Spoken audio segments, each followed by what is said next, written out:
স্বেচ্ছাসেবক দল ঢাকা মহানগর উত্তর দক্ষিণের সভাপতি, সাধারণ সম্পাদক সহ অন্যান্য নেতৃবৃন্দ,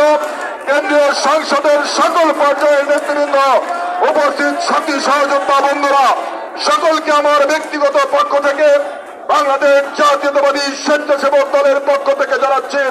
রক্তিম শুভেচ্ছা, বিপ্লবী অভিনন্দন। বক্তব্যের শুরুতে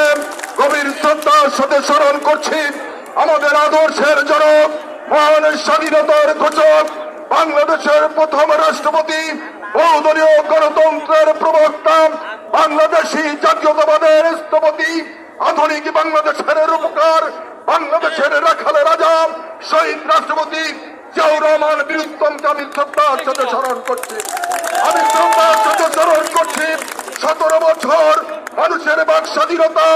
ভোটের অধিকার, গণতন্ত্র উন্নয়নে যে সমস্ত সহযোগীরা তাদের জীবন বিসর্জন দিয়েছেন, বিশেষ করে জুলাই এবং আগস্ট মাসে যারা তাদের মূল্যবান জীবন উৎসর্গ করেছেন প্রিয় মাতৃভূমির জন্য,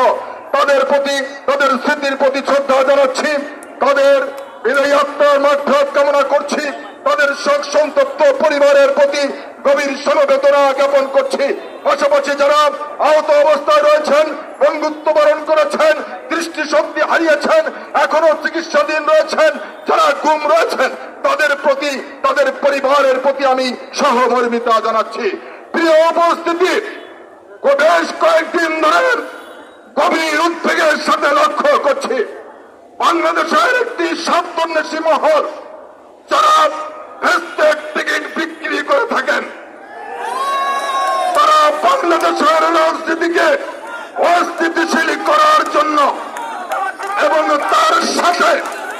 আরেকটা স্বীকৃত ভারতের দালাল, আপনারা সবাই তাকে চেনেন, সেই দালালরা ঐক্যবদ্ধ হয়েছে নতুন করে তারেক রহমানের আকাশচুম্বী জন